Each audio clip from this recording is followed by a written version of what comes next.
tugenze kusula egamba nti Tengerere omwana ayimiridde Tengerere omwana ayimiridde ndowooza Malye yali atengerera Samunga amaze okwabulira kampuni Malye yasigala akola emirimu gye egya bulijjo kyokka ng'ebiseera ebimu akola n'egya Saamu gye yakolanga anti mu kifo kya Saamu waali tewannazibwawo muntu mulala abantu abalala abaakolanga emirimu egy'okubala ebitabo mu kitongole ekyo baagezaako nnyo nga bwe basobola balemese Malye nga balowooza nti ayinza okutwala ogubadde omulimu gwa Saamu.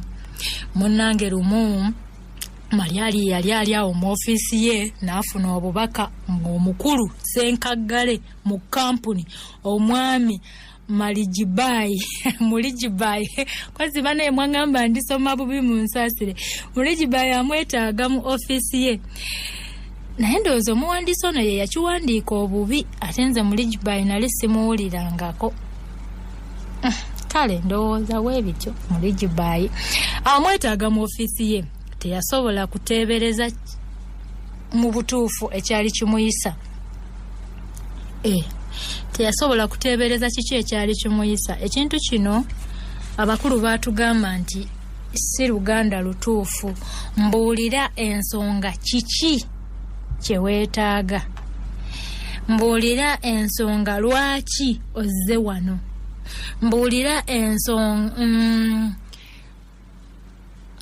yamubuuza amwetaaga ddi lwaligendayo ebintu ebyo emboozi eyo ebanfu mbuulira ensonga ekuleese wano so si mbuulira nsonga ki ekuleese wano kano kakagambo ki kaba kafu tekateekeddwa kubeera mu mboozi ey'olulimi Oluganda ng'onyumya kavaamu tekanyumisa lulimi Luganda nga tunyumya tukeewale tukajjengamu kakati naye kyeyava asitukiramu ng'eyatega ogw'ekyayi n'agenda mu ofiisi ya Senkaggale naye ng'agenda yekweka ng'atya bakozi banne okumulaba si kulwa nga ab'ennugu beeyongera yagenda bulungi n'atuuka mu ofiisi y'omukulu yamusanga alina byakola n'amusaba amulindeko katono awo ebweru wa ofiisi ye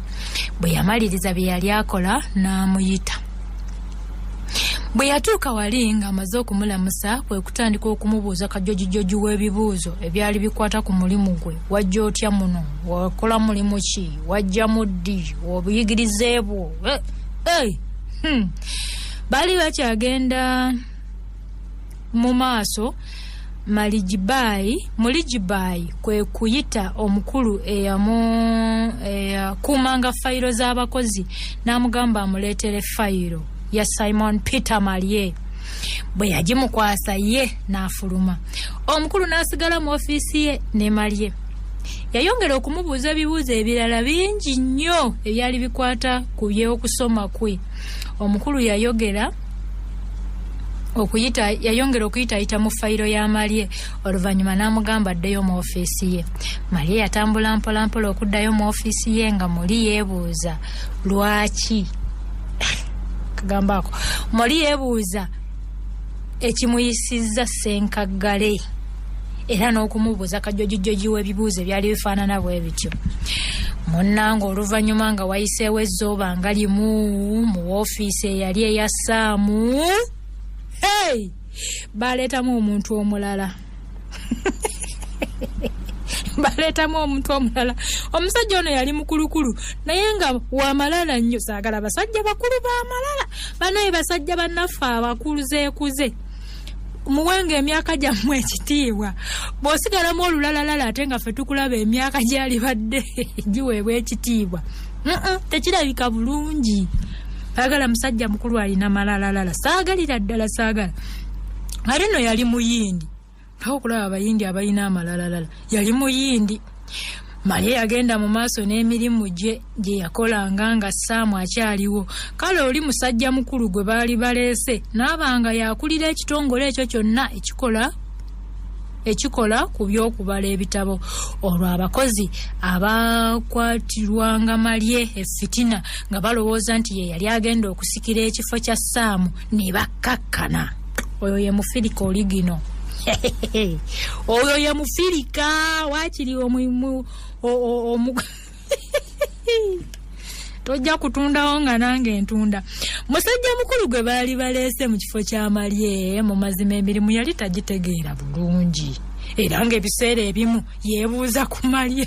Kaliraba ebbanga nga liiseewo, kasooka nga Saamu agenda, kampuni eno yateekawo enkola ey'okukuza abaddugavu ku mirimu, era ne bagenda nga ebifo ebyalimu abayindi bagenda babiwa abaddugavu abasobola. Era mu ngeri y'emu kampuni eno n'eteekawo enkola ey'okwongera okusomesa abakozi baayo okweyongera obukugu mu mirimu. Mu bbanga ttono kampuni yalonda okuba yalondaani. Kampuni yalonda Malye okuba nga yaddirira oli omukulu eyadda mu kifo kya Saamu, oli ow'amalala omukulu omuyindi oyo nga amumyuka ye Malye. Kati nno gweddaawo nga amumyuka ye Malye. Katonda oba muyito wa Nassale. Ekintu ekyo era tekyalema kuluma abakozi ne ba Malye bano n'okubakwasa obujja. Abakadde abaali baludde nnyo mu kampuni nga bakyalowooleza eri Malye gye yali ava mu bupakasi okufuuka boy office n'engeri gy'azaalinnyalinnyamu amadaala amangu bw'atyo, nga tekikulema kukwasa bujja bwa buntu. Fitina effubitizi enge byabakwata ate nga bali omwo bagunguyidde omwo batize n'ebikuyiro. Effitina lyabakwata ate nga likwata munnaye. Gwesaba akavubuka kavudde eri kali mu pisiri kajja kalinnyalinnya paka kati ke kaddirira ono omukulu ow'amalala. So nno baali beerabidde obunyiikivu bwe era n'omutwe omwojo gwe yalina Malye. Ebyo baali babyerabidde. Baayogeranga ebigambo bingi naye nga Malye munwe tabafaako, akola bukozi mirimu gye. Njagala omuntu bw'atyo. Hana enkola za Malye nno nange nno zinkyusiza bambi. Emirundi gyawerako ng'omwami Muligibayi amuyita mu ofiisi ye n'abaako byamubuuza. Senkagga ye Muligibayi nga yayita Malye ng'abaako byamubuuza ne byamulagira.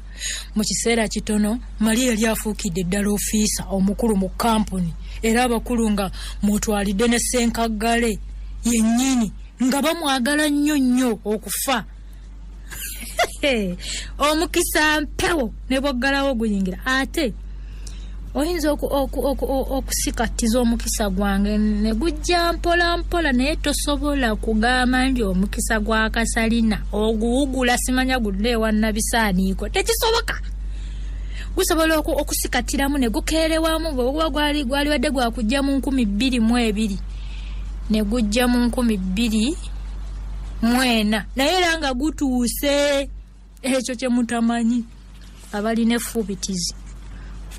Munnange akakiiko akafuzi aka kampuni eno bwe kaali nga kalonda mu bakozi ba kampuni abaali bateekwa okuweebwa ku sikaala za kampuni okugenda okusomera emitala w'amayanja. Abalaguzi bajje nno tulabe. Emitala w'amayanja okweyongera obumanyirivu mu mirimu gyabwe balonda abantu wabandaba baali 3 bokka.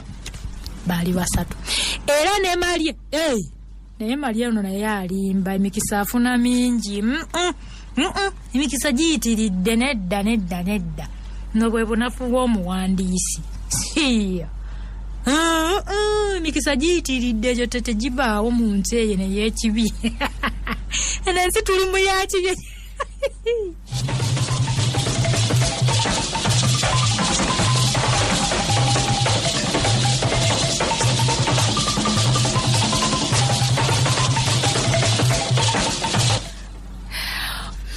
Kakati ng'akakiiko akafuzi nga kalonda abantu 3 bokka. Mbune Malye naye ng'agendera omwo. Malye yalabiraawo olunaku lumu ebbaluwa eyali eva mu kakiiko akafuzi aka kampuni eno nga kamuwadde sikaala okugenda okusoma Bungereza digiri mu kubala ebitabo okumala emyaka wagindaba 3. Banaye katono Malye afa essanyu. Katono limusuula eddalu limutwale n'ekaganga. Yali maze omusuula eddalu ne limutwala n'ekaganga. Yali tasobola kukkiriza n'abuga wano nawali anti nga takyalina wayinza kutererera amangu ago yakwata akafumu n'awandiikira gwe yali ayita kitaawo omukulu Saamu n'amubuulira ku mawulire ago agaali gookya ateera wuuyo n'awandiikira ne Masaaba kitaawo omulala n'amutegeeza nga bw'agenda e Bulaaya. Ekyo omukisa omubi omukisa teguba mubi. Ebyembi omukulu Saamu mu kiseera kino yali tali mu Kampala nga yagenda eyo Nairobi. Ate ye mukulu Masaaba yali Mbale. Munnaye bwe yafuna ebbaluwa Masaaba eyo yakwata bukwasi mmotoka zibanyala obulamu bwe bugonda zikusooka ne zitakuva nnyuma. Masaaba akutte emmotoka yajjirawo e Kampala. Najja si Kampala najja kukakira alabe mutabani we Malye. Yamusanga nga amaze okunyuka. Munnange ekyali awo nga si kibejjo tolabanga essanyu Masaaba lye yalaga mutabani we. Baava ewaka ne bagenda mu kibuga mu wooteri yali esingayo okuba ey'ebbeeyi eya waggulu. Masaaba n'agipangisa. Yajapangisa ebisenge wabindaba 2 ne basula omwo ne Malye nga balojja mu wooteri esinga ebbeeyi mu Jjinja. Munnange enkeera terwali lunaku lwa kukola kyebaava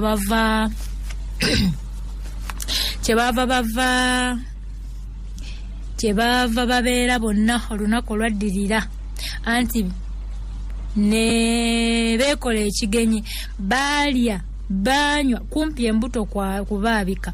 Wabula ye Malye yali tanywa mwenge. Masaaba ye yeekomerera zinnaire obudde ne bukya. Enkeera w'olunaku olwo ku makya Masaaba yakwata mmotoka ye nga Ddambaala ate ye Malye yadda ku mulimu gwe nga bulijjo kajja obunaku keemanya. Masaaba nga tanagenda yasaba Malye bw'ali baategedde olunaku olw'okusitulirako alumutegezeeko mangu naye asobole okumusiibula ku kisaawe ky'ennyonyi. Gundi baayogera wano Malye ajja kulinnya ne Baati mwana nga tugamba bannange. Wayita ebbanga ttono n'afuna ebbaluwa eyali eva ew'omukulu naye emikisa nga gisusse ewa mukulu Saamu ng'amutegeeza nga bw'atabadde mu Kampala ng'ali mu Nairobi ate era nga bw'akomyewo akatono mu Kampala ate agende e Dar es Salaam.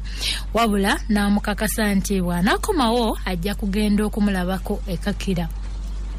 Wali wabulanga ezooba limu Malye n'afuna ebbaluwa. Bannange nze nno bintamye baluwa mikisa bwe giyitira nagyo gitama. Munnange wayita ebbanga ttono Malye n'afuna ebbaluwa eyali eva ewa mukulu Saamu ng'amutegeeza nga bw'atabadde mu Kampala era nga bw'ajja okumulabako nga gyekira ekakira. Wali wabula ezzooba limu Malye n'afuna ebbaluwa endala ng'eva mu kakiiko akafuzi aka kampuni ng'emutegeeza akawonvu n'akagga sikaala emuweerebbwa nga bwe yali egenda okuba. Yali agenda mu kibuga kye bayita Bristol era nga agenda kusomera mu yunivasite yaayo.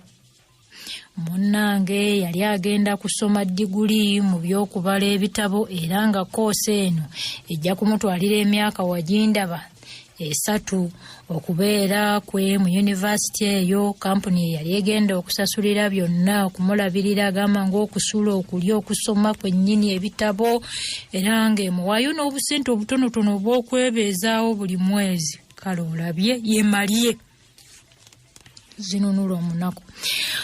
Mu kuwummula kwe kampuni yali egenda kumuwangayo obusente obw'okulambula ng'ali mu Bungereza ng'ali mu Bungereza omwo mwokka. Kampuni yali egenda kumukozesa endaga ebyo bye bintama. Yali egenda kumukozesa endagaano nti bw'alimala omusomo gwe guno agenda kukolera kampuni eyo yokka awatali kusagaasagana. Oba osaaga awatali kusagaasagana okumalira ddala emyaka wagindaba egyo 5 bweddu. Emyaka 5 nga giweddeko olwo Malye alisobola okugenda awalala wonna waali baalabye, kyokka ng'alina kuteeseganya n'akakiiko akafuzi akafuga kampuni eno ne kamukkiriza oba ne wakolebwa entegeka endala. Kampuni yonna eryagala okumutwala okumukozesa ng'emyaka 5 giggweddeko erisasula ensimbi.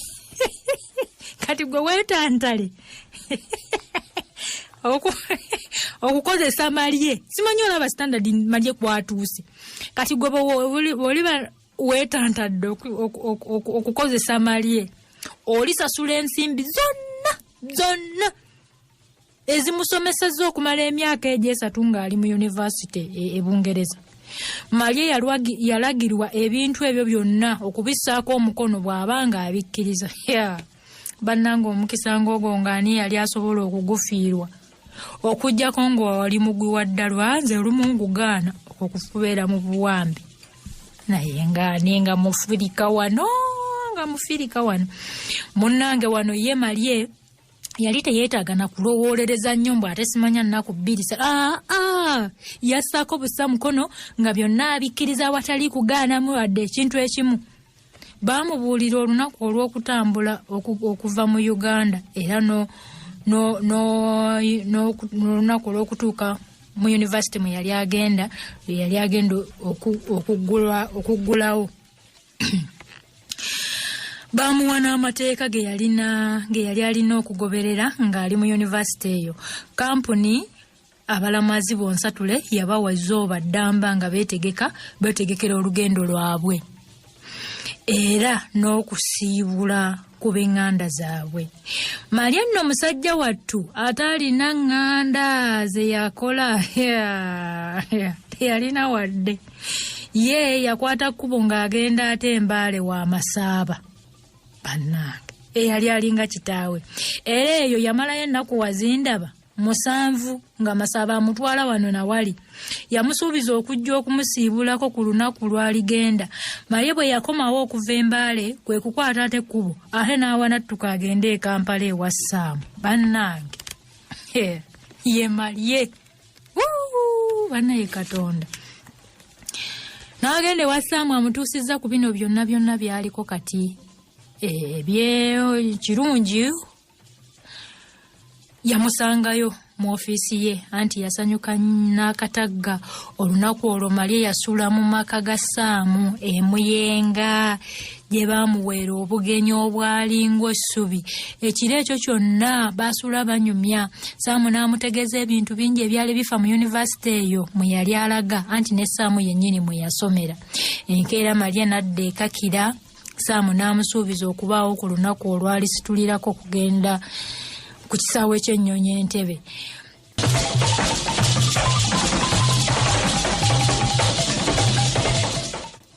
Munnange ennaku nno zaali zidduka nga mpewo.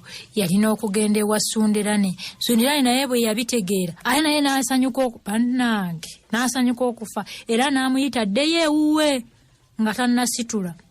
Ng'ennaku zinaatera okutuuka yagendako e Masese. Masese nange mbadde neerabiddeyo. Yagendako e Masese ku mwalo asiibule ku mukwano gwe. Olaba omwana ono yalibaamu empeke. Kuba kati kwano waatuuse yali badde basendoddo takyayagala kumanya. Naye laba omwana yaddayo ewa Sendoddo amusiibule. Munnange yamusanga era Sendoddo naye alimba. Omulimu gw'okusiika empuuta yali badde yaguvaako dda.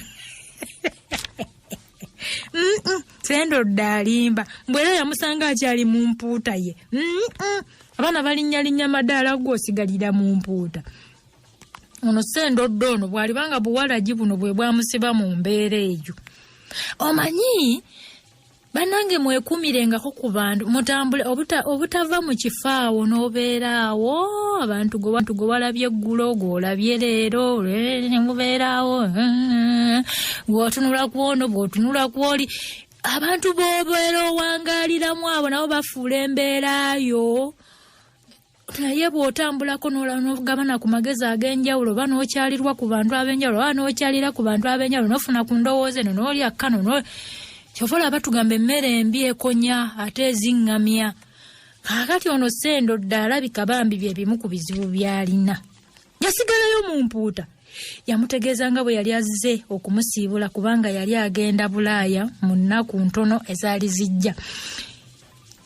Yamuyoolera kavu. Ye Malye yamuyoolera kavu mu nsawo n'amuleka awo ng'anyeenya mutwe era yenna ng'atadde n'ensaya. Yamuyoolera kavu ate Malye nnyongedde okumwagala. Manya nti mu biseera bino Malye yali takyakola ng'ali mu kuwummulamu kampuni gwe yamuwa nga yeetegekera olugendo lw'e Bungereza. Ebiseera ebisinga nga yeebeerera eyo ku mbalama z'ennyanja ng'atambulatambula bw'amira ku mpewo nkawewo k'ennyanja. Ebiseera bino yali yeemanyizizza nga n'ekyeggulo Malye kyalya ng'akirya mu kibuga muzimu ku wooteeri ennungi. Malye ng'ebiseera ebyo ng'ozannya n'ensi.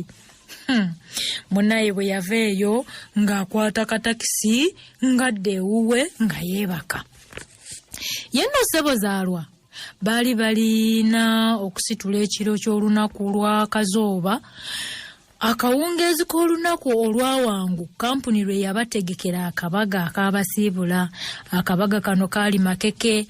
Abakulu bonna abadayirekita aba kampuni baaliko era nga Ssenkaggale teyalutumirwa mwana baayita ne baminisita. Ne minisita yayitibwa eyali avunaanyizibwa ku byenjigiriza ebiseera ebyo yali bitamazire yali ani? Amanya Mushega yali ani? Abo benkomako abalala sibamanyi.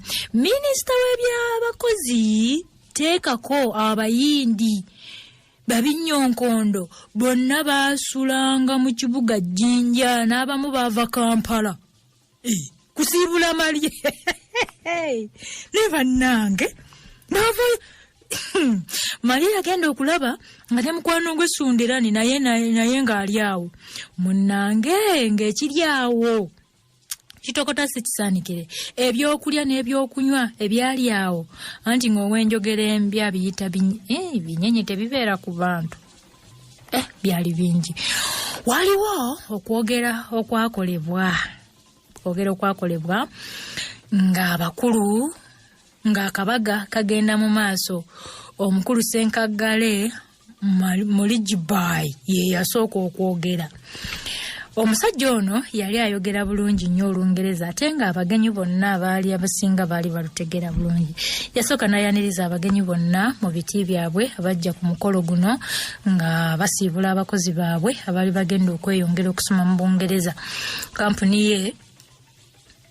Kampuni ye edduukirira omulanga gwa gavumenti gwe yali ekubidde abakozi bonna okugezangako okusomesa n'okutumbula omutindo gw'abakozi. Okutumbula omutindo gw'abakozi bakozesa naddala bannansi abaddugavu. Okuva ku ebyo yawaana abavubuka embulakalevu be baali basindise ku musomo. Mu bavubuka be baali baweereza okusoma yawaana nnyo Simon Peter Malye eyali yeesomesa yekka okutuukira ddala mu kufuna diploma mu kubala ebitabo. Yannyonnyola abagenyi nti abantu abali bafaanananga Malye baali tebatera kulabikalabika. Omuntu eyali akomezza omusomo gwe mu Pisiri naye najja nga yeesomesa mpolampola. Muligibayi ndo nannyini kakira yayogera mpolampola okutuuka ku kufuna diploma. Abantu si bangi abaali basobola okukola bwe batyo. Kino kyava mu kunyiikira ennyo era n'okukola obutaweera. okwerekereza era n'okukola n'amaanyi. Wano n'abategeeza nti ne gy'alaga omusomo tajja kuguzanyisa era ajja kugukuba oluku mu mutwe. N'alyoka asaba Katonda abawerekere bakomewo nga bawanguzi batandika okukolera kampuni nga balina obusobozi bwe baali bagenda